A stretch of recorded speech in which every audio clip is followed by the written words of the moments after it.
une des grandes clés du succès, c'est la persévérance. Après, il faut faire ce que j'appelle de la persévérance intelligente, dans le sens où, tu vois, si tu veux faire un trou dans un mur et que ta méthode, c'est de te taper la tête contre le mur pour faire un trou, bon, peut-être qu'au bout d'un moment, si tu vois que ça marche pas et que tu as mal au crâne, il faut peut-être changer la méthode, tu vois. Donc, il y a la persévérance bête et méchante, on va dire, et la persévérance intelligente. Donc, il faut essayer le plus possible d'être dans la persévérance intelligente. Et la grande question, justement, c'était, du coup, ok, mais comment on sait si notre projet va fonctionner ou pas?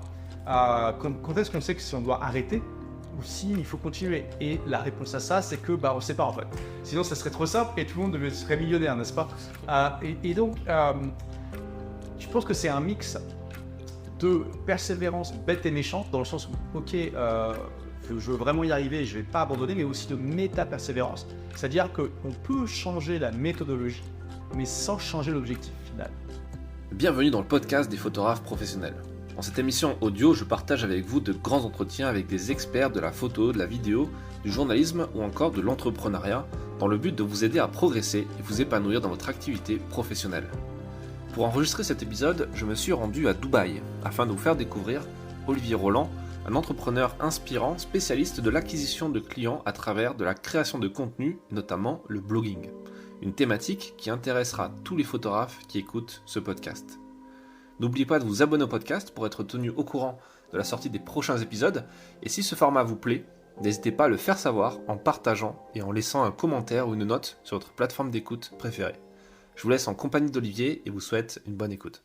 Salut Olivier, est-ce que tu peux te présenter? Ouais, salut, écoute, j'aime bien dire que je suis un prof de liberté. Donc, j'aide les gens à être plus libres, à la fois matériellement, et ça passe davantage par l'entrepreneuriat, mais l'entrepreneuriat fait de la bonne manière, parce que quand tu crées une entreprise de la mauvaise manière, tu peux facilement te retrouver esclave de ta propre boîte. Et je parle d'expérience parce que j'ai créé ma première entreprise à 19 ans. Et je me suis retrouvé à travailler 60-70 heures par semaine dedans, à prendre une semaine de vacances par an. Donc, quand c'est pas fait de la bonne manière, ça peut être compliqué. Donc, j'enseigne aux gens comment créer une boîte de la bonne manière pour qu'elle soit au service de leur, soit au service de leur entreprise. Et puis, la liberté aussi, qui passe par l'état d'esprit, parce que tu peux être libre matériellement, mais être prisonnier d'addiction, prisonnier de mauvaises habitudes. J'essaie d'aider les gens à s'améliorer, à devenir la meilleure version d'eux-mêmes. Et au-delà de ça, donc, je suis auteur, conférencier, entrepreneur depuis déjà longtemps, puisque j'ai arrêté l'école à 18 ans pour créer ma première entreprise. Et aujourd'hui, tu as quel âge? J'ai 42 ans. Ok. Il y a plusieurs raisons pour lesquelles je voulais que tu participes à ce podcast et merci d'avoir accepté cette invitation. La première, c'est déjà pour se revoir parce qu'on est ici à Dubaï, là où tu vis une partie de l'année et on pourra en parler. Et c'est l'occasion de discuter avec toi et notamment de faire profiter aux gens qui suivent ce podcast de conversations qui sont toujours intéressantes sur, tu l'as dit, la liberté et l'entrepreneuriat. Les gens qui nous écoutent sont majoritairement des photographes qui ont choisi ce métier pour cette envie de liberté géographique, mais aussi, je ne sais pas si on peut parler de liberté un peu plus intellectuelle, tu sais, le fait de pouvoir rencontrer des gens, d'aller dans des endroits impressionnants, où tu n'es pas censé aller, de vivre des expériences qu'on ne vit pas forcément dans d'autres métiers. Et un des trucs qui pêche souvent, je me rends compte en formation ou en coaching, c'est le côté entrepreneur du métier, qui n'est pas si bien vu au final, parce que beaucoup de photographes sont des auteurs, sont des artistes, sont des photojournalistes, et le côté marketing les embête, le côté créer une boîte les embête. Et toi, c'est ce que tu apprends à débloquer aussi ce mindset d'entrepreneur rebelle, libre. Déjà, pour commencer, est-ce que tu peux nous partager les premiers conseils que tu donnes à quelqu'un qui est un peu bloqué à ce niveau-là, que ce soit pour la photo, mais aussi dans la formation ou dans n'importe quelle industrie au final? Quelqu'un qui est bloqué par rapport au fait de devenir entrepreneur? Ouais, ou de ce manque de vision sur ce qui peut être en tant qu'entrepreneur, tu vois. Sortir peut-être du salariat pour ensuite se lancer dans un milieu, dans un métier artistique, créatif, ça bloque beaucoup de gens au final, parce que c'est pas du tout la même façon de penser. Toi, est-ce que tu vois ce pattern en quelque sorte chez toi? Oui, c'est très courant. Il y a énormément de gens qui veulent devenir entrepreneurs. La dernière fois que j'ai vu les chiffres en France, il me semble qu'il y a à peu près un tiers de la population qui veut devenir entrepreneur et qu'il y a quelque chose comme 10% qui le deviennent vraiment. Donc, Il y a beaucoup plus qui souhaitent le devenir que de gens qui le deviennent. Ça fait rêver pas mal de personnes, mais il y a plein d'obstacles réels ou imaginaires qui se mettent en travers de leur rêve. Et donc, un conseil pour quelqu'un qui serait tenté par l'aventure entrepreneuriale et qui hésite et qui se demande si ça vaut le coup, c'est de comprendre qu'on peut commencer à mettre en place des expériences dans sa vie sans que ça la bouleverse. Par exemple, j'ai créé mon entreprise à 19 ans. C'est quelque chose d'assez inhabituel et qui pourrait sembler extrêmement risqué. Mais je n'ai pas agi de manière kamikaze dans cette situation. Ce qui m'a donné la confiance nécessaire pour arrêter l'école aussi jeune et créer cette boîte, c'est que j'avais fait une expérience sur le terrain pour valider si mon idée était bonne ou pas, sans que ça chamboule ma vie. Qu'est-ce que c'était cette idée? En fait, à l'époque, j'étais un geek, donc j'étais très timide. Et comme beaucoup de gens timides, je me suis un peu réfugié dans l'informatique, parce que l'informatique a deux grandes qualités. C'est que la première, c'est un monde absolument fascinant. Tu peux passer ta vie dedans à apprendre des choses. Et deuxièmement, ça ne demande pas beaucoup d'interaction avec des êtres humains. Donc pour les gens timides, introvertis, c'est parfait. Et avec un ami, donc j'avais quand même quelques amis, mais je n'étais pas complètement asocial. Avec un ami, on s'est rendu compte qu'en fait, il y avait beaucoup de gens qui nous demandaient de les aider sur des problèmes informatiques qui leur paraissaient insurmontables et que nous, on résolvait, mais vraiment d'un claquement de doigts. Et on s'est dit, mais est-ce qu'on ne pourrait pas gagner de l'argent avec ça? Donc, c'est là qu'est venue l'idée entrepreneuriale. Et là, il y a beaucoup de gens qui ont des idées comme ça. C'est pas quelque chose d'incroyable, d'extraordinaire. Mais beaucoup de gens s'arrêtent là parce qu'ils se disent, oula, il va falloir que je crée une boîte, que je fasse un projet, un business plan, que je prenne des financements et tout ça.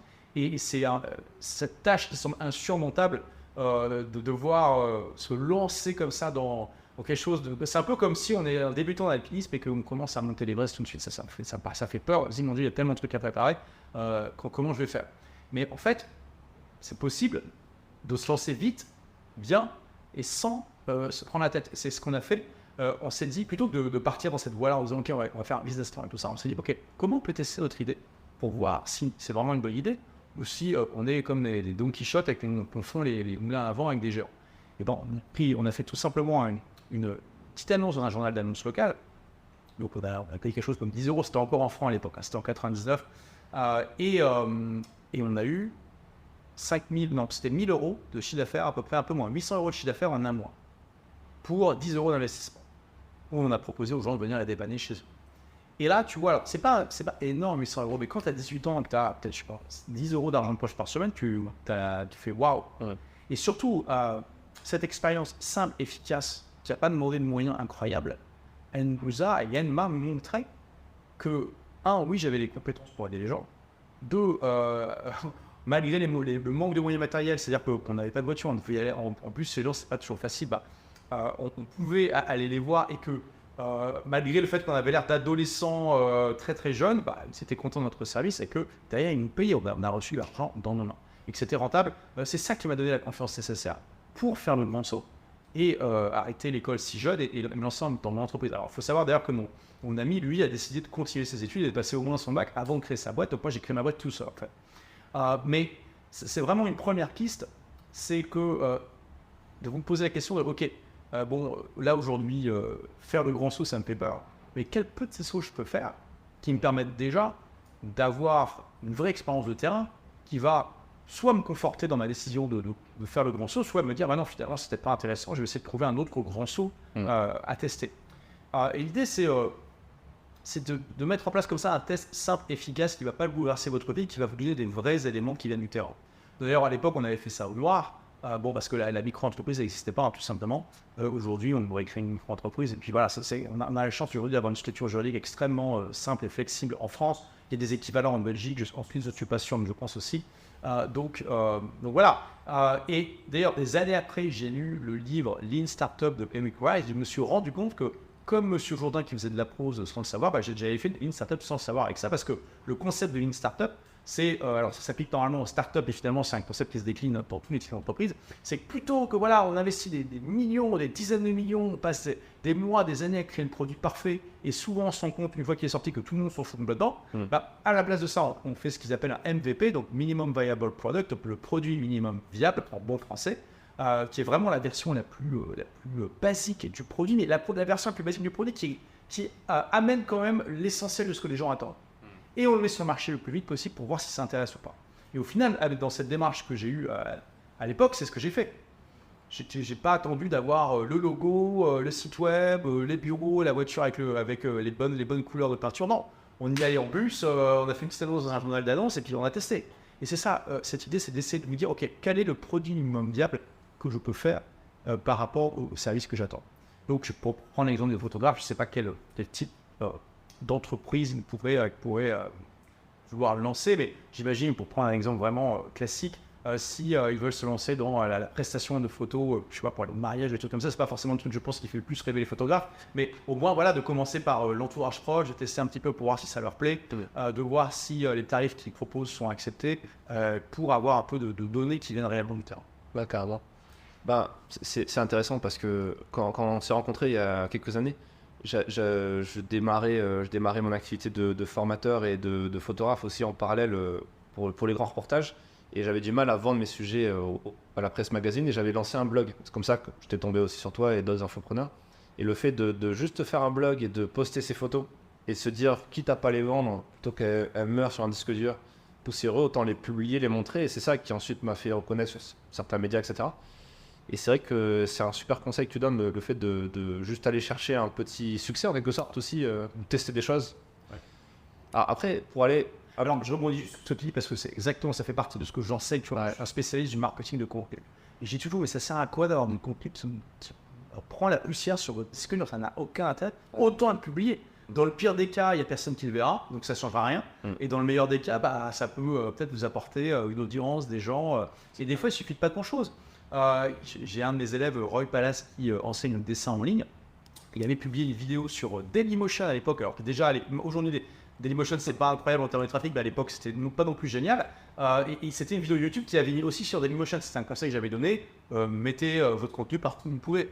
Et il m'a dit, j'ai pas eu beaucoup de vues, mais parmi ces vues-là, il y avait un réalisateur de cinéma dont j'étais ultra fan, qui a aimé mon travail et qui m'a contacté. Enfin, tu vois, mais des fois, c'est pas la quantité, c'est aussi la qualité de ce que tu as. Carrément. Donc, je suis entièrement d'accord avec ça. Et ça peut, d'ailleurs, en tant que photographe, vous créez du contenu, qui sera les photos. Et effectivement, il faut penser à les mettre là où ça peut être vu, plutôt qu'à laisser dormir dans un endroit où vous êtes certain que personne ne va jamais les voir. C'est clair. Ça me fait arriver sur une question que je vais te poser par rapport au blogging et par rapport au marketing de contenu, parce que aujourd'hui, avec les réseaux sociaux, ça fait déjà vieux de dire ça, mais il y a tellement de contenu publié tous les jours, il y a tellement de facilité aussi à faire de l'ads, à faire de la stratégie de contenu rémunéré, enfin payé pour que les gens voient le contenu directement. Et il y a tellement de concurrence, surtout, prenons aussi YouTube, tu vois, il y a tellement de vidéos qui sont publiées tous les jours. Est-ce que ça a encore du sens? Je sais ce que tu vas répondre, mais je te pose quand même la question. Est-ce que ça a du sens de se lancer dans cette stratégie de contenu, sachant que les photographes sont beaucoup sur Instagram, c'est quand même le média numéro 1 pour eux. Oui. Et malheureusement, la plupart du temps, ils ont que quelques centaines d'abonnés ou quelques likes qui traînent par-ci par-là. Et souvent, là, on arrive à l'étape 2, une fois qu'on s'est lancé, c'est souvent d'abandonner ou d'être frustré, de lâcher l'affaire. Parce qu'on dit que ce qu'on fait, ça sert à rien. Ça, je pense, c'est commun peut-être à d'autres industries que tu côtoies au quotidien. C'est quoi ton conseil pour ça? Le succès en ligne, à peu près tout, c'est une des grandes clés du succès, c'est la persévérance. Après, il faut faire ce que j'appelle de la persévérance intelligente, dans le sens où, tu vois, si tu veux faire un trou dans un mur et que ta méthode, c'est de te taper la tête contre le mur pour faire un trou, bon, peut-être qu'au bout d'un moment, si tu vois que ça marche pas et que tu as mal au crâne, il faut peut-être changer la méthode, tu vois. Donc, il y a la persévérance bête et méchante, on va dire, et la persévérance intelligente. Donc, il faut essayer le plus possible d'être dans la persévérance intelligente. Et la grande question, justement, c'était, du coup, ok, mais comment on sait si notre projet va fonctionner ou pas? Quand est-ce qu'on sait que si on doit arrêter ou s'il faut continuer? Et la réponse à ça, c'est que on ne sait pas, en fait. Sinon, ça serait trop simple et tout le monde serait millionnaire, n'est-ce pas? Et donc, je pense que c'est un mix de persévérance bête et méchante, dans le sens où, ok, je veux vraiment y arriver, je ne vais pas abandonner, mais aussi de méta-persévérance. C'est-à-dire qu'on peut changer la méthodologie, mais sans changer l'objectif final. Si votre rêve, c'est d'être, je sais pas, reconnu, quels sont les rêves classiques de ton audience? Ouais. Si on prend un photographe de presse, ce qui revient le plus, c'est le grade absolu pour un photographe de presse, c'est d'être publié dans des très grands magazines, notamment National Geographic, tu vois, des trucs qui sont très prestigieux. D'accord. Et ce qui est assez marrant, c'est que moi je l'ai vécu quand j'ai commencé. Au début, tu es presque prêt à faire ça gratuitement et même limite payer pour que tes photos soient utilisées dans des grands événements, des grandes campagnes de pub, etc. Après, tu te rends compte que tu peux être bien payé, voire même très bien payé pour ça. Donc après, tu changes de mindset. Mais on va dire, ouais, au début, c'est ça. Tu te lances dans ce métier pour avoir de l'impact, pour faire en sorte que tes photos soient vues, soit pour dénoncer quelque chose, montrer quelque chose, véhiculer un message. Et donc, il y a cette dimension au-delà de l'argent presque. Après, il y a bien sûr cet accomplissement personnel d'être capable de vivre de ce métier. C'est assez compliqué. Et du coup, de réussir à vivre de ce métier pleinement sans te prendre la tête sur tes dépenses, etc. C'est un grand accomplissement aussi.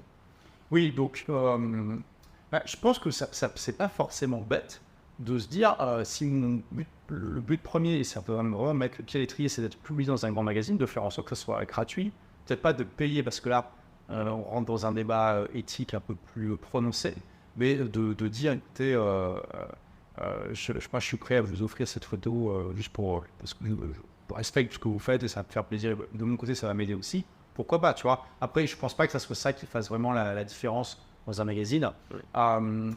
Et donc, pour accomplir cet objectif, je pense que là, la méta-persévérance est la clé. Et pour ça, pour faire une méta-persévérance intelligente, il faut identifier toutes les méthodes possibles qui peuvent amener au résultat.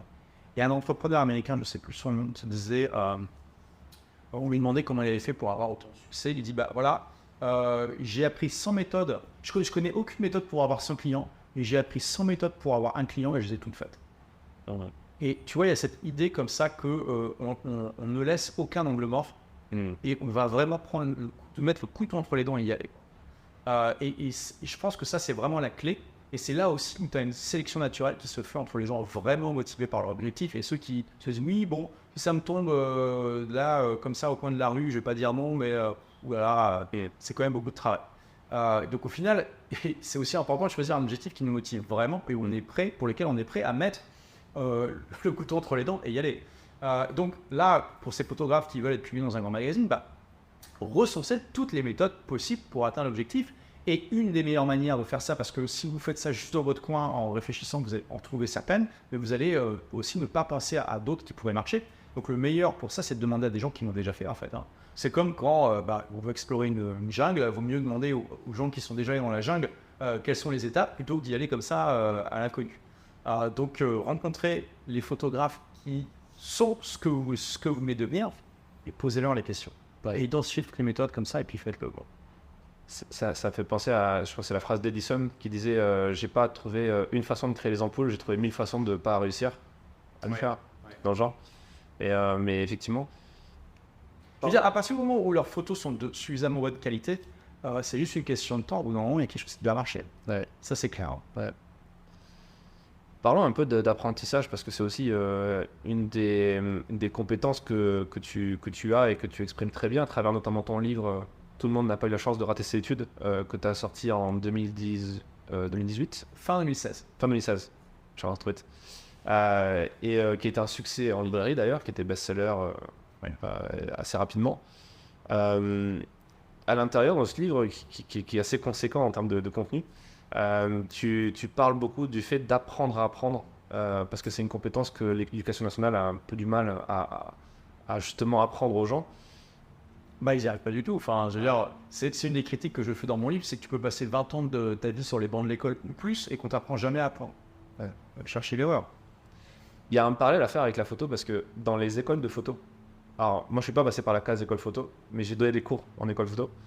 Il y a mieux. Ouais. Et en fait, ce qui est dingue, c'est qu'il n'y a pas de cours pour apprendre à vendre ses photos.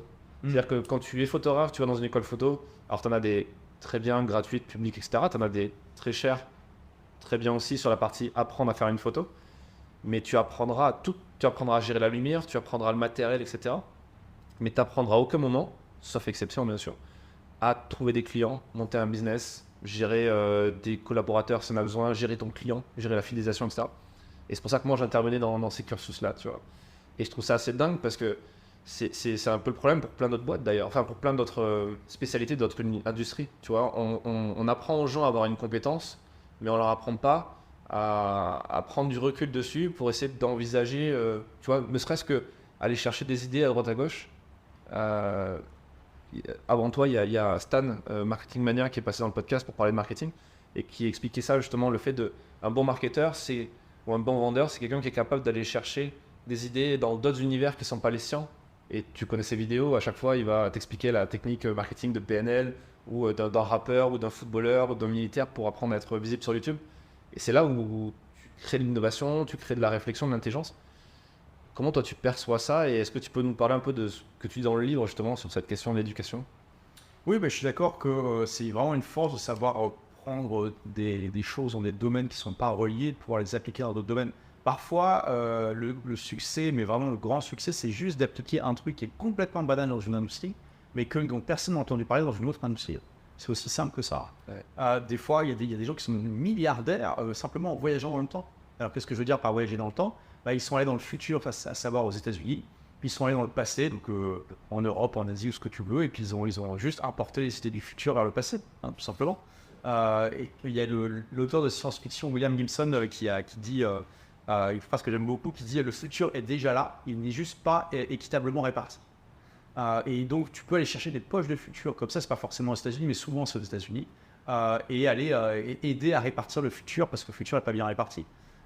Et ce qui est génial aujourd'hui avec Internet, c'est que tu n'es même pas obligé d'aller te déplacer, tu peux littéralement aller voir sur le web ce qui se passe ailleurs et appliquer des idées comme ça.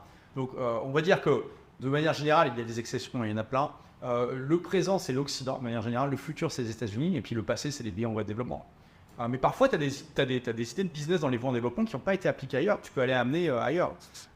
Donc voilà, et tu as des frères allemands, je ne me rappelle plus leur nom, qui sont des jumeaux, qui sont devenus milliardaires comme ça en créant le eBay européen, le Facebook européen. Alibaba, c'est ce qui s'est passé avec Jack Ma. Jack Ma a créé Amazon en Chine, Oui, ce qui a propulsé ensuite la Chine dans l'ère du numérique et d'Internet. voilà, et pour des artistes, ça peut sembler être un peu sacrilège de faire ça parce que c'est vrai qu'il y a une dimension, dans la dimension artistique, l'originalité, la créativité est extrêmement importante.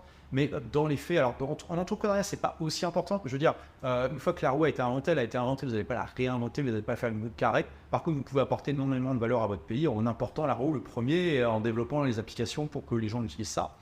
Mais au-delà de ça, je veux dire, même les artistes, quand on regarde de manière honnête, il n'y a personne qui crée comme ça à partir de rien. Comme je dis toujours, si on met Michel-Ange dans la préhistoire au plus nu dans la jungle, il va pas nous faire David. Hein. Donc il s'est aussi inspiré de ses maîtres, d'autres personnes. Il a eu accès aux technologies de son époque pour pouvoir faire ce qu'il avait. Donc personne créé dans un vide absolu. Mais voilà, pensez à ça. Mais au-delà de la photographie, qu'est-ce que vous repérez qui fonctionne dans d'autres domaines et qui peut-être ne marche pas dans votre domaine? Est-ce que tu peux, oui, et donc tu demandais aussi en termes d'éducation, Ouais. comment On apprend à apprendre? Ça, c'est une question qui est clé, tu vois. Et parce que c'est presque du bon sens que tu as dit de la question de tu veux atteindre un objectif A, tu vas voir le mec qui a déjà obtenu l'objectif A et tu te demandes comment on fait, tout Oui, simplement. mais très peu de gens le font. Exactement. Ouais. Pourquoi? Ah oui, mais en fait, il y a plein de problèmes dans le système éducatif moderne. J'ai écrit un bouquin là-dessus, donc je ne vais pas refaire la thèse. Mais en gros, un des problèmes, c'est que non seulement tu n'apprends pas à apprendre, et en plus, tu ne donnes pas aux jeunes l'envie, ni la compréhension que c'est ultra important d'apprendre tout au long de cette vie. Et autant c'était pas vraiment justifié, mais ça se comprenait un peu plus quand le système éducatif moderne a été créé, c'est-à-dire à la fin du 19e siècle dans la plupart des pays occidentaux, parce qu'à l'époque, les technologies évoluaient pas aussi vite et à la limite, tu pouvais faire le même métier toute ta vie. Aujourd'hui, au 21e siècle, si ça ne prend pas toute ta vie, tu vas te faire larguer complètement. Déjà, on voit bien, les gens, moi j'ai 42 ans, moi j'ai vu l'apparition du numérique et d'Internet dans nos vies, ça a complètement chamboulé tous les métiers, il faut le dire. Pas tout, mais une énorme partie des métiers. Et les gens qui ne se sont pas mis à l'informatique, par exemple, se sont fait larguer. Là, ça va être pareil avec les outils d'intelligence artificielle et plein d'autres choses. Donc, c'est devenu indispensable à notre époque d'apprendre à apprendre au-delà de ça, c'est d'apprendre tout au long de sa vie et d'être dans une formation continue et d'avoir le réflexe d'apprendre par soi-même. Et c'est un des gros reproches que je fais au système éducatif, c'est qu'il y a trop de gens qui sortent du système éducatif en étant... Ils l'ont pas conscientisé, donc ils sont persuadés inconsciemment qu'ils n'auront pas vraiment besoin d'apprendre une fois qu'ils ont leur diplôme en poche. Bien sûr qu'ils se disent oui, je vais peut-être faire des formations dans mon métier, tout ça, mais ils n'ont pas cette notion d'apprentissage aussi, de manière aussi intense qu'ils ont fait à l'école. Et il y a beaucoup trop de gens qui ont cette croyance inconsciente aussi de se dire le seul apprentissage réel, c'est dans une école. Alors que au final, tu peux apprendre bien plus, tu peux apprendre autant si ce n'est mieux en lisant des très bons livres. Parce que quand tu regardes, quand tu arrives à la fac à peu près, moi j'ai pas fait la fac, mais j'ai vu un peu ce qui se passait pour les autres, même quand tu arrives à un certain niveau, même au lycée, les profs te donnent les livres qu'ils ont utilisés pour faire leur cours. Tu peux aller lire ces livres directement en fait. Et le prof, s'il est bon, s'il est pédagogue, il va peut-être te simplifier certaines connaissances qui t'auraient semblé complexes, mais la plupart des profs ne sont pas si bons que ça en fait, quand tu regardes. Et je veux dire, on est tous tombés sur un mauvais prof qui transformait les trucs simples en trucs compliqués.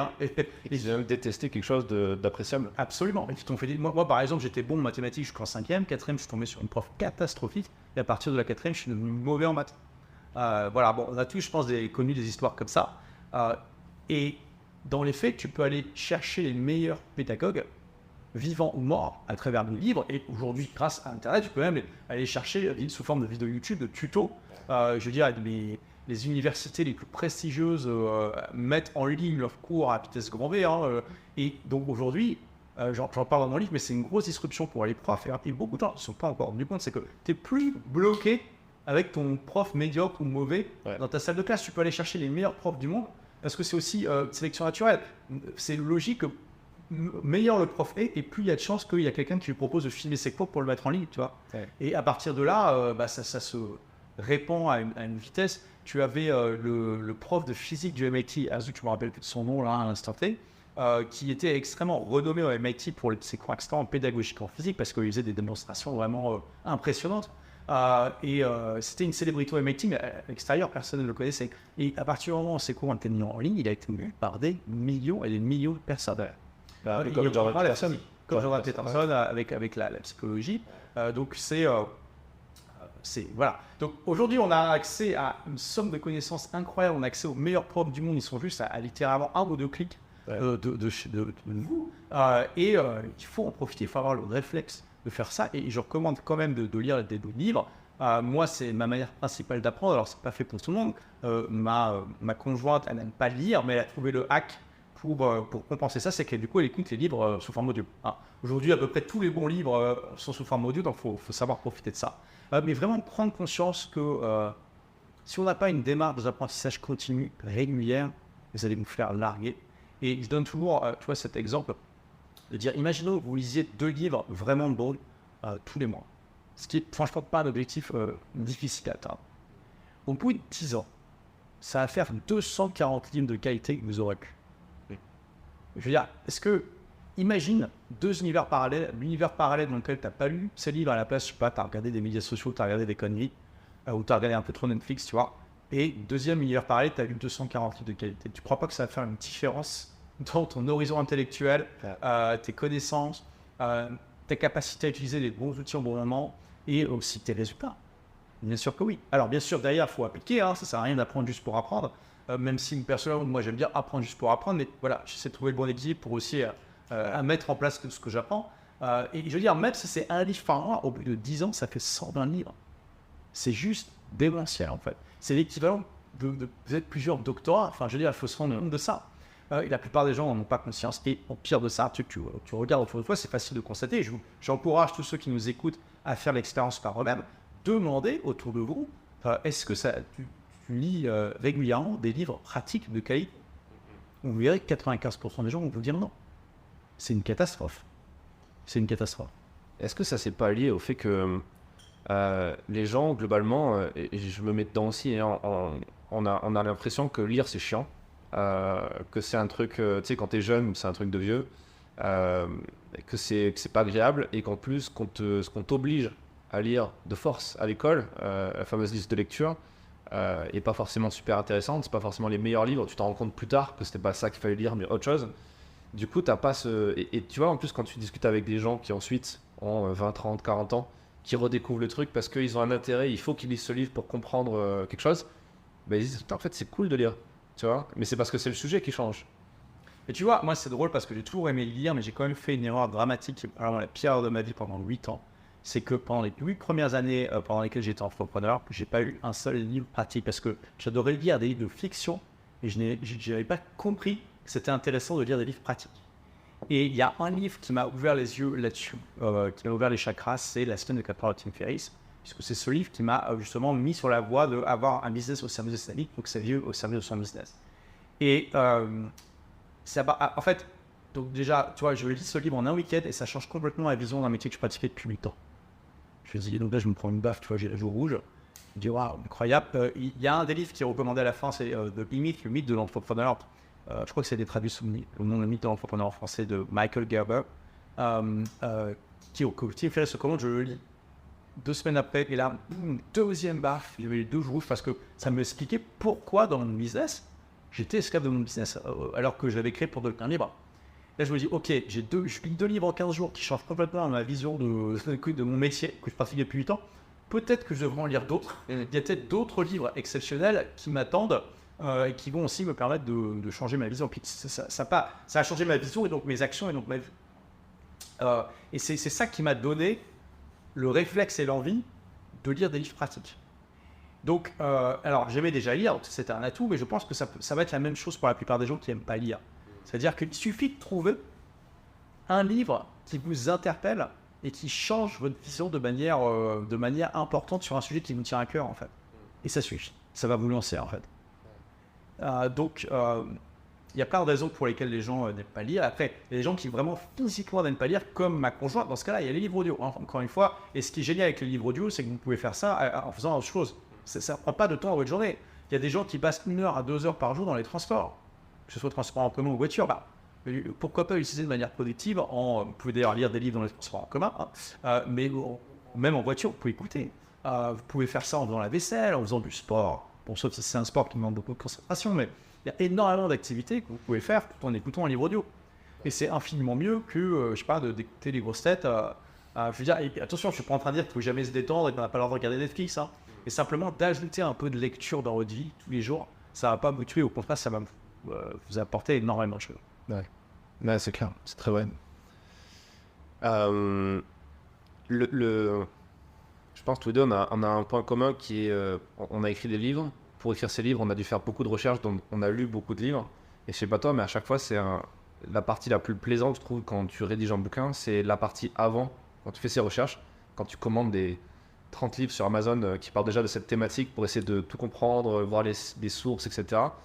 Et c'est là où tu as un vrai... où tu apprends le mieux. Et j'ai l'impression que quand tu te donnes l'objectif fictif ou réel d'ailleurs, hein, ça peut pas forcément être vrai, mais le fait de vouloir transmettre quelque chose à quelqu'un, apprendre quelque chose à quelqu'un, bah forcément tu l'apprends mieux toi-même. Absolument. Je pense que de toute façon, c'est même pas que je pense, c'est que j'ai étudié justement les hacks pour apprendre plus efficacement et ça fait partie des hacks les plus scientifiquement prouvés. C'est-à-dire que enseigner, c'est vraiment une des meilleures manières d'apprendre parce que tu es obligé en fait quand tu es obligé quand tu as une certaine conscience professionnelle, d'accord. Mais on va dire que tu es obligé quand tu enseignes, d'avoir une vraie clarté sur ton propre savoir et de packager ton savoir de manière compréhensible et avec une vraie structure et un fil, une progression. Et c'est important parce qu'en fait, on a différents niveaux de clarté par rapport à nos propres connaissances.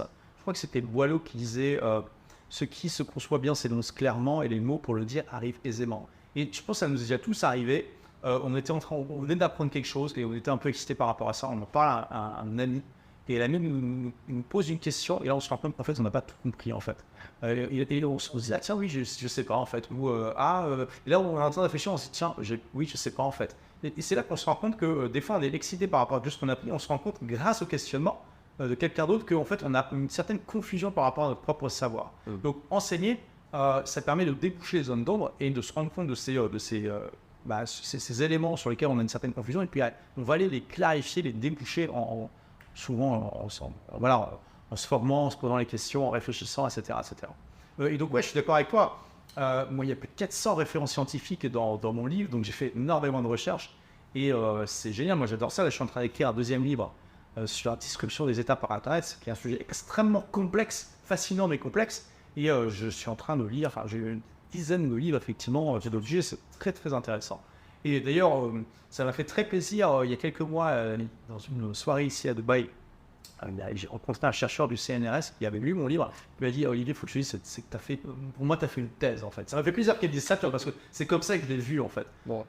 Donc, bon, tout le monde, je dis pas que tout le monde devrait écrire un livre de ce format-là, hein, mais effectivement, quand vous allez partager vos connaissances, c'est là où vous confrontez à la réalité et que vous allez avoir une bien meilleure compréhension de votre propre savoir. Ouais. Tu peux nous en parler un peu de ce livre, ce nouveau livre que tu es en train de rédiger en ce moment? Oui, je sais pas si ça va vraiment intéresser ton audience, mais Je pense que si, parce qu'au final, les gens qui écoutent sont curieux, sont désireux d'apprendre de nouvelles choses, et c'est un peu le but quand tu es photographe ou photojournaliste, d'ouvrir un peu ton esprit pour apprendre de nouveaux trucs.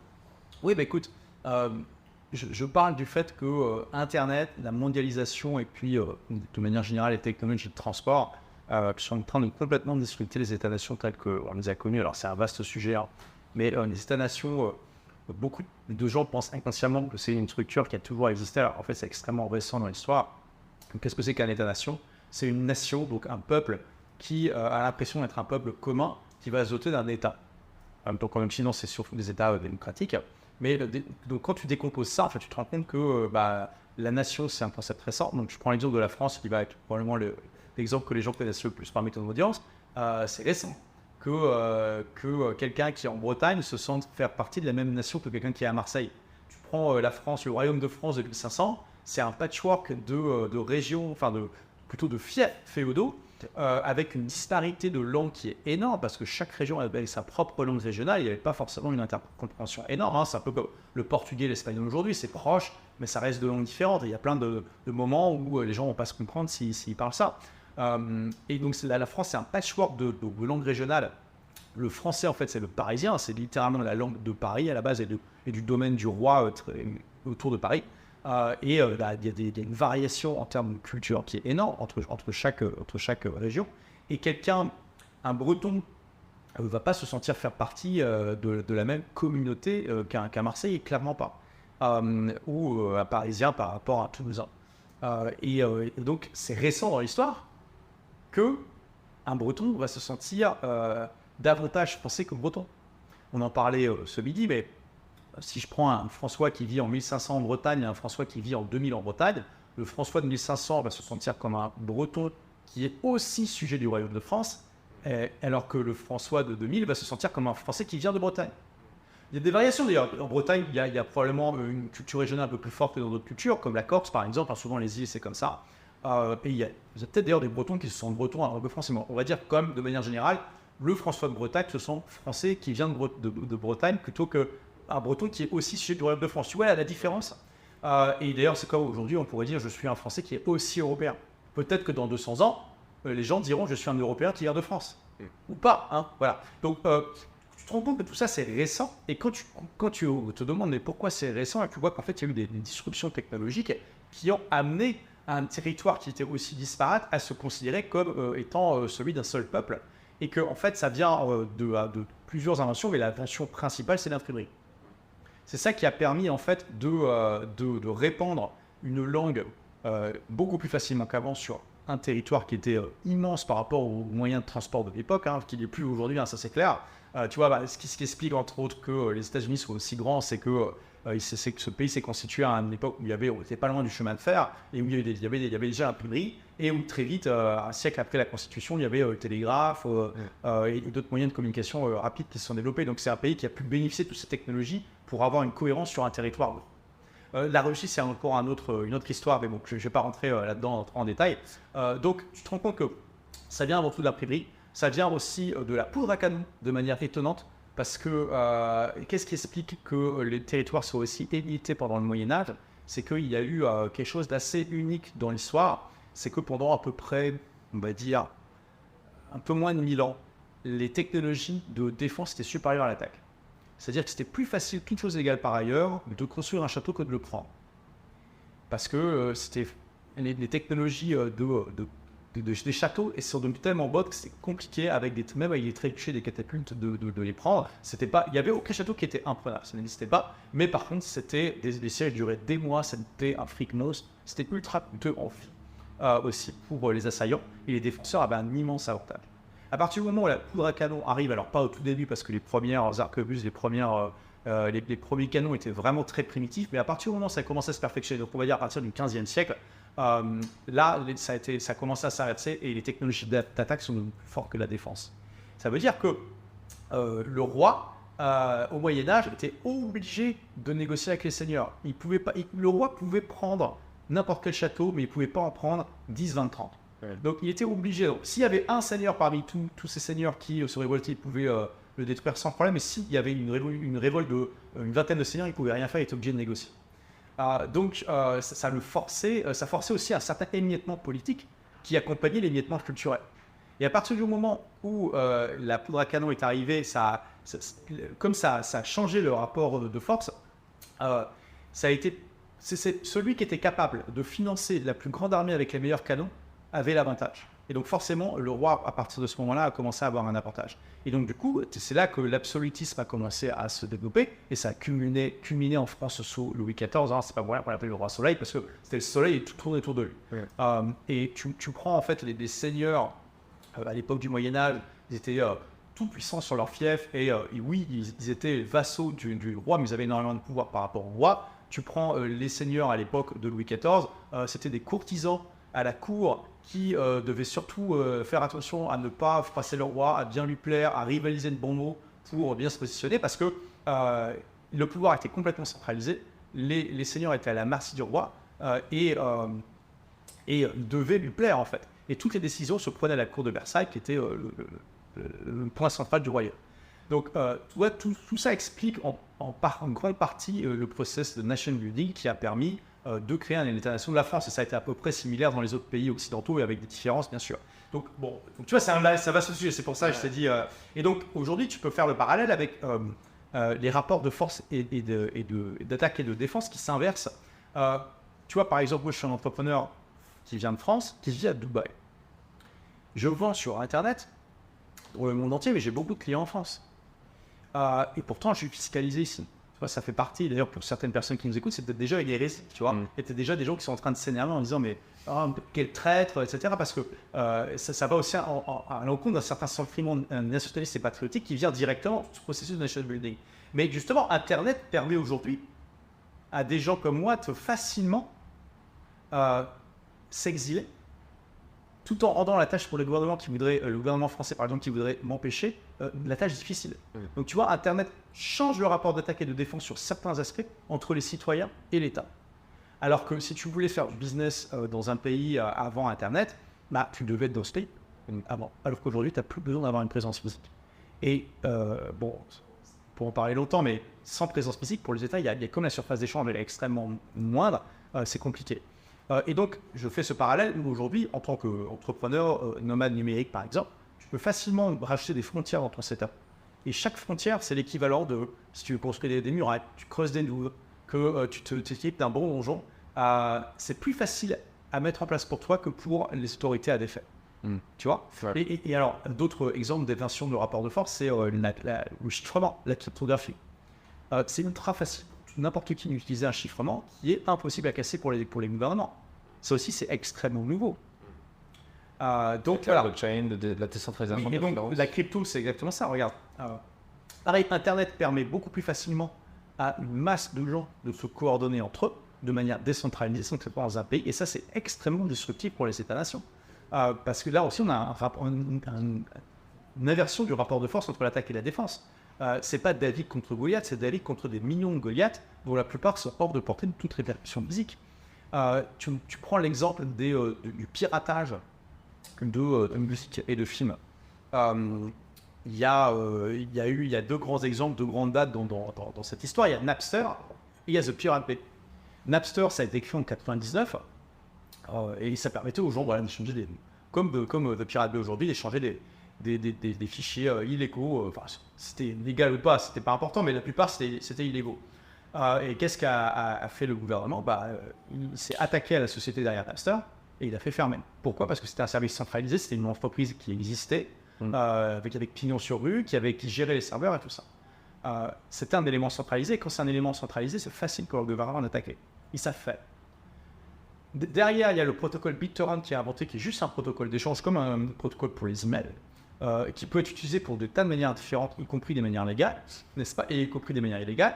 Et derrière, tu as The Pirate Bay, qui est juste un site qui recense des liens torrent. C'est-à-dire que c'est pas le site de The Pirate Bay qui héberge les fichiers illégaux, c'est juste, il met juste en relation les gens qui les partagent. Déjà, tu vois la nuance. Et pendant plusieurs années, ça a été fait en Suède. Pendant plusieurs années, les créateurs de The Pirate Bay pensaient être à l'abri de toute répercussion juridique pour ça. Au final, ils se sont quand même fait attaquer par la justice suédoise parce qu'il y avait eu beaucoup de pression de la part des ayants droit. Et ils ont été condamnés pour facilitation de mise en connexion des gens qui font des choses illégales. Tu vois, pas pour le truc illégal en tant que tel. Ok, donc ils sont fait condamner. Tu vois, victoire, installation, oui. Mais derrière, qu'est-ce qui s'est passé? Ils ont mis le code source de The Pirate Bay en libre service. Et aujourd'hui, n'importe qui, en 3 clics, est capable de répliquer The Pirate Bay. Et qu'est-ce qui se passe? Tu tapes The Pirate Bay dans Google. Je vous invite à faire l'expérience vous-même, sans aller pirater, bien sûr. Bon, et c'est facile. Il y a des milliers de clones de The Pirate Bay. Ça fait 20 ans, il a été créé en 2003, The Pirate Bay. Il y a des milliers de clones dans le monde entier et les gens s'échangent allègrement les fichiers via The BitTorrent. Donc tu vois, qu'est-ce qui a fait que Napster a été fermé facilement alors que The Pirate Bay et BitTorrent, 20 ans après, ça existe toujours? C'est que c'est un phénomène massif, décentralisé, international. C'est facile à mettre en place pour les gens et quasiment impossible pour les États à faire avec crypto. C'est exactement la même chose. Une fois que c'est suffisamment décentralisé. C'est un des éléments que je mets en avant dans mon livre, c'est que voilà, à partir du moment où c'est décentralisé international, massif, c'est à peu près sûr que ça va gagner contre les États-nations. Dès que ça atteint la masse critique. Tant qu'on parle de nouvelles technologies, on va aussi terminer sur ça, sur cet entretien. Tu as fait une formation il n'y a pas longtemps sur l'IA. On sent que tu t'es aussi beaucoup documenté dessus. Là, tu viens de faire exactement l'illustration de ce que tu as dit précédemment. C'est-à-dire qu'à force de lire des trucs, tu es capable d'expliquer assez facilement et je pense que les gens comprennent l'intérêt du coup de ce que c'est un État-nation, comment c'est disrupté avec l'Internet, le blockchain, etc. Est-ce que l'IA, c'est selon toi une vraie révolution qui va dans ce sens-là de disrupter, ou est-ce qu'au contraire c'est une façon peut-être vu que c'est très centralisé une IA par principe, et notamment l'IA dont tout le monde parle d'OpenAI, ChatGPT, etc., qui est très californienne, avec ses biais, avec ses limitations intrinsèques. Est-ce que selon toi c'est une régression du coup dans cette façon de disrupter? Oui. Ou au contraire, est-ce que c'est une chance? Est-ce qu'on va vraiment sur quelque chose de différent et qui va s'installer? Alors, oui, tout ne va pas vers la décentralisation, hein, mais Internet est un phénomène avant tout décentralisé, même si, bien sûr, il y a eu aussi une période de concentration. Je pense à tous les médias sociaux de zéro, c'est tous des grosses boîtes qui ont concentré leur... Il y a plusieurs YouTube, mais dans les faits, il n'y a qu'un seul vrai YouTube. Dailymotion, aujourd'hui, c'est une catastrophe. Alors, il y a peut-être l'équivalent russe parce que, voilà, il y a des blocages et tout ça. Alors en Chine, ils ont eu un pare-feu, donc forcément ils ont tout répliqué pour la version chinoise. Mais de manière générale, il y a aussi une grosse concentration dans les médias sociaux parce que c'est winner take all, quoi. C'est le gagnant remporte complètement le marché parce qu'il n'y a pas vraiment de raison d'utiliser un autre YouTube quand tout le monde est sur YouTube, en fait. Donc sur l'IA, c'est une grande interrogation. Et c'est le truc, c'est que c'est tellement récent, j'ai pas encore eu l'occasion de vraiment réfléchir à ça. Et je pense que là, ça pourrait être un cas où effectivement les gouvernements acquièrent énormément de pouvoir. Alors, il y a aussi beaucoup de pouvoirs qui sont donnés par l'informatique aux États. C'est qu'aujourd'hui, 1984 est techniquement possible. Quand George Orwell a écrit 1984, je crois que c'était en 1936, si je ne dis pas de bêtises, c'était de science-fiction. Aujourd'hui, c'est techniquement possible. La seule chose qui empêche les États de le faire, c'est des constitutions, les lois, etc. Et encore, quand on regarde, par exemple, j'ai des exemples en France, les services secrets, dès qu'ils peuvent hacker le système, ils le font, il n'y a pas de problème. Il y a une loi qui a été reconnue, qui a été votée en 92-93, c'était autorisé les services secrets à surveiller n'importe quel dispositif radio. C'est-à-dire, c'est en 93, depuis il y a eu les téléphones, le Wi-Fi et tout ce que tu veux. Et il y a une association française de défense des libertés numériques qui a attaqué ça à la fin des années 2010 et qui a eu gain de cause. Ça veut dire que pendant 25 ans, il y a une loi, et d'ailleurs toute la loi a été déclarée anticonstitutionnelle. Pendant 25 ans, il y a une loi anticonstitutionnelle qui donnait des pouvoirs ultra importants aux services secrets. Donc je pense justement, ça va être une des thèses majeures de mon livre, c'est que on va vers des États qui sont de plus en plus contrôlants grâce aux technologies numériques et de plus en plus intrusifs dans la vie des gens. et c'est en partie en réaction à ces disruptions décentralisées qui menacent quand même, il faut le dire, énormément de piliers de leur existence. Je pense qu'on va arriver à une sorte de bataille qui était dans l'histoire assez proche de ce qui s'est passé quand l'imprimerie a permis au protestantisme d'émerger et de disrupter l'Église catholique, en fait. Ouais. Je pense d'ailleurs qu'à terme, ils vont le perdre, mais ça ne veut pas dire qu'ils vont perdre sans se laisser faire. D'ailleurs, moi, je parlais de Louis XIV tout à l'heure et de l'absolutisme. Quand il était jeune, il y a la Fronde, qui était une sorte de mini-guerre civile, de justement les nobles qui se sont révoltés parce que, en partie, en réaction à leur perte de pouvoir par rapport à la période féodale. Et au final, ils ont perdu. Mais c'est un des principes sur lesquels je m'appuie, c'est que quand un pouvoir est discuté, il se rend jamais sans se battre. Jamais, ça n'existe pas.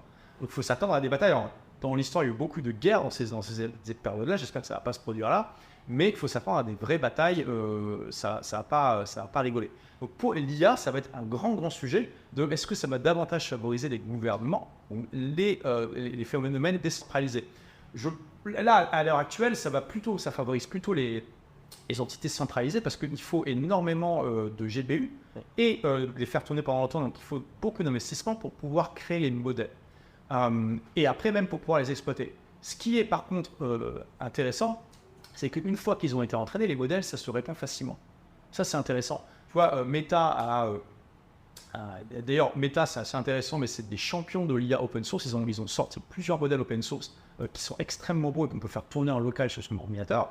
Mais au début de l'année 2023, ils avaient sorti un modèle d'IA en disant attention, par contre, c'est que pour les chercheurs. On vous demande de remplir un formulaire, il faut montrer patte blanche, vous n'avez pas le droit de le remplir, tout ça. 24 heures après, il était sur BitTorrent. Donc, je veux dire, voilà. Et ça, je pense qu'il y a un moment, et peut-être que OpenAI va se faire hacker et que ChatGPT, le modèle, va sortir. Et une fois qu'il est sur BitTorrent, c'est fini. C'est impossible à contrôler.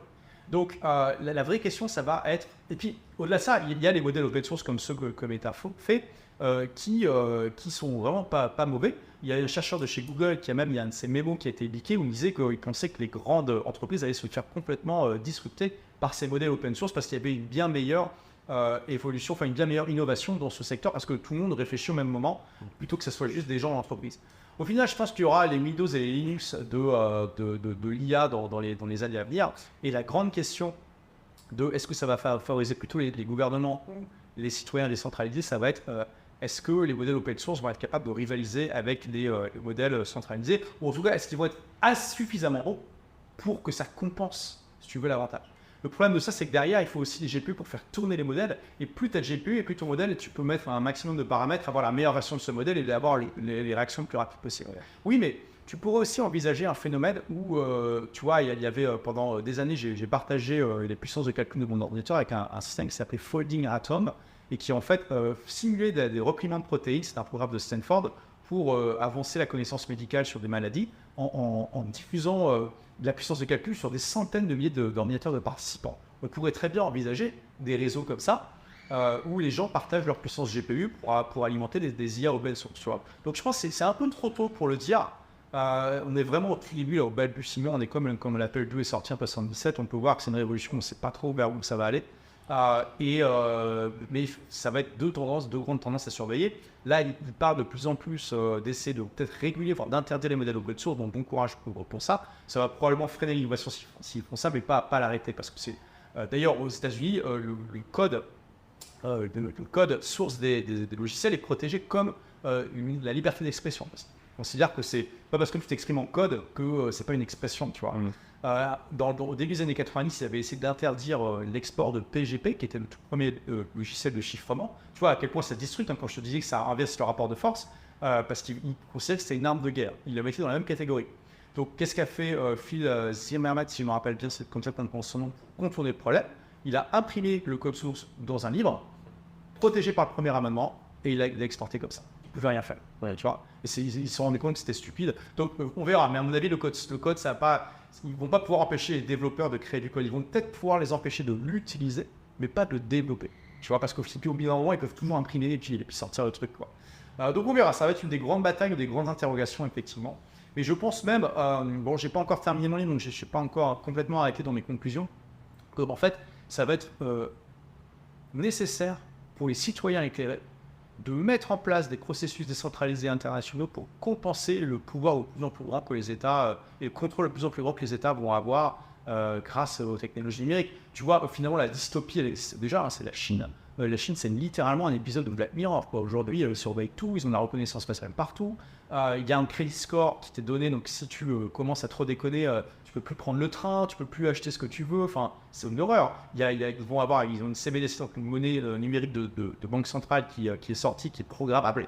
Tu peux dire aux gens, t'as un quota pour acheter tel type de produit. Enfin voilà, il y a beaucoup d'États démocratiques et occidentaux qui sont super tentés par ça, faut le dire. Ça a déjà commencé. Il y a déjà la monnaie européenne centralisée qui est déjà en train de lâcher. Je vais en parler, mais oui, voilà, dans mon livre, c'est une grosse inquiétude, ça. Qui est d'ailleurs financé qui est développé, je crois, par Amazon d'ailleurs. Il me semble, je crois que c'est Amazon, c'est les serveurs d'Amazon qui vont être utilisés justement pour ça. Ouais. Ce qui est un peu incroyable quand même pour une monnaie européenne. Ouais, ça, je sais pas, mais bon, en tout cas, je pense que ça va vraiment être les deux grandes tendances. De plus en plus de contrôle et un État de plus en plus pesant versus une liberté, mais à condition de se sortir de son pays natal, ça c'est super important, et de mettre en place certaines stratégies internationales. Et attention, quand je dis ça, on peut se dire, mais il n'y a que les gens riches qui vont pouvoir faire ça. Au contraire, j'argue dans mon livre que aujourd'hui, grâce au télétravail, même les classes moyennes peuvent y accéder. Pas tout le monde, alors bien sûr, il y a des gens qui sont liés à leur endroit physique, mais ces gens-là vont être vraiment embêtés. Donc, on va voir comment ça va se jouer, mais ça va être une des grandes batailles au XXIe siècle. Ouais. C'est intéressant parce que tout est lié à la connaissance et au fait d'être capable d'apprendre à apprendre. Si tu es capable d'apprendre à apprendre, tu es capable d'utiliser une technologie, tu prends ne serait-ce que la crypto-monnaie. On a déjà parlé de crypto dans ce podcast d'ailleurs précédemment parce que ça intéresse aussi en termes d'entrepreneuriat. Tu es capable de créer un wallet numérique, tu es capable de créer un MetaMask pour acheter sur PooCoin, un truc comme ça. Tu seras beaucoup mieux armé le jour où tu seras obligé, qu'il n'y aura plus de cash, qu'il n'y aura plus de carte de crédit, qu'il y aura juste un portefeuille numérique de monnaie centrale. Tu seras capable de passer à côté quand tu en auras besoin. Tu seras capable de rester libre en fait dans ce milieu-là. Absolument, il faut. Ouais. Voilà. L'éducation tout au long de sa vie, c'est aussi ça, c'est de rester un citoyen éclairé, de comprendre que. Il faut aussi comprendre que les constitutions des pays démocratiques ont été conçues à une époque avant les ordinateurs et Internet, et qu'elles sont dépassées de pas mal de manières, et que les gouvernements sont extrêmement tentés de hacker le système en allant, en disant bah oui, regardez, il n'y a rien qui prévoit l'interdiction d'une monnaie numérique, donc on va le faire, tu vois. C'est comme je te disais ce midi, ça paraît hallucinant aux gens, mais l'impôt sur le revenu, c'est une invention récente. En France, ça a été institué en 1914, d'ailleurs, c'est pas un hasard cette date, c'est parce qu'il fallait financer l'effort de guerre. Et avant, il y a eu des décennies de débats, en gros de 1870 à 1914, et il y avait plein de députés de gauche qui étaient contre l'instauration de l'impôt sur le revenu, notamment parce qu'ils voulaient protéger les individus contre l'État, et ils pensaient que c'était pas normal que l'État sache combien tu gagnes. Donc, non, mais ça paraît hallucinant aujourd'hui, tu vois, de dire ça. Et donc, tu vois qu'en fait, de plein de manières différentes, on a moins de liberté aujourd'hui que lors des débuts de la République, et aussi par rapport à une monarchie. Si tu vivais en 1750, tu avais peut-être moins de pouvoir politique, mais l'État ne savait pas combien tu gagnais. Bon, et il y avait des tas de manières aussi où l'État ne pouvait pas savoir, il n'interférait pas trop dans ta vie, tu vois. Donc, il faut faire attention à ça. C'est pas parce que c'est des droits qui sont garantis dans un texte que déjà, ça va pas être discuté d'une certaine manière par les avancées technologiques, et qu'il ne faut pas aussi mettre en place un contre-pouvoir physique qui vont éviter d'avoir trop d'abus quand c'est devenu technologiquement possible. Tu vois, je te donnais l'exemple de cette loi qui a été déclarée anticonstitutionnelle. Bon, bah, quelque part, donc voilà, on a une loi qui va directement à l'encontre du texte de la Constitution et qui a été active pendant plus de 25 ans. What the fuck? Et s'il n'y avait pas cette association qui s'était réveillée en disant tiens, il faudrait peut-être qu'on fasse quelque chose, va savoir, ça aurait peut-être été 50 ans, 60 ans, tu vois. Et donc, c'est une vision de tous les instants, en fait.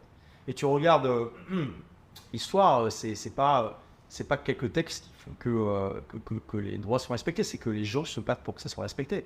Et je pense que ça va être au-delà. Attends, comme c'est de plus en plus obsolète, tu vois par exemple les Five Eyes, donc tu as les États-Unis, Canada, Grande-Bretagne, Australie et puis Nouvelle-Zélande, ils n'ont pas le droit d'espionner leur propre population. Donc qu'est-ce qu'ils font? Ah bah, on va hacker le système. Moi, je suis aux États-Unis, je vais espionner ta population en Grande-Bretagne, je te file les infos, c'est pas grave, c'est pas toi qui as espionné, c'est ok. Et en échange, tu fais la même chose pour moi, tu vois. C'est abusé. Mais techniquement, ils sont dans la légalité, tu vois. Donc, faut bien prendre en compte ça. Et je pense qu'en tant que citoyen éclairé, c'est important de mettre en place des contre-mesures. Yes. Écoute, merci pour cet échange. Et du coup, on renvoie tout le monde vers ton livre. Tout le monde n'a pas eu la chance de voir tes études. Et puis dans le prochain, tu finiras dans cette fois aussi. J'espère qu'il sera publié, on va dire septembre 2024, c'est la date que je vise, mais il n'y a aucune garantie. Le titre provisoire, je ne sais pas encore si je vais l'adopter, ce sera Tout le monde n'aura pas la chance de quitter son pays. C'est un bon titre. Ouais. On va falloir bosser sur la préface. Yes. Merci et à bientôt. Merci à toi. Merci d'avoir écouté cet épisode jusqu'au bout. S'il vous a plu, n'hésitez pas à le partager autour de vous et à vous abonner pour ne pas rater les prochains grands entretiens. Si vous êtes photographe professionnel et que vous souhaitez accéder à des ressources plus poussées pour vous aider à booster votre activité professionnelle, j'ai préparé pour vous une boîte à outils numérique que vous pouvez télécharger en description de l'épisode. Je vous laisse découvrir tout ça tant qu'elle est encore disponible gratuitement et je vous donne rendez-vous dans un prochain épisode du podcast.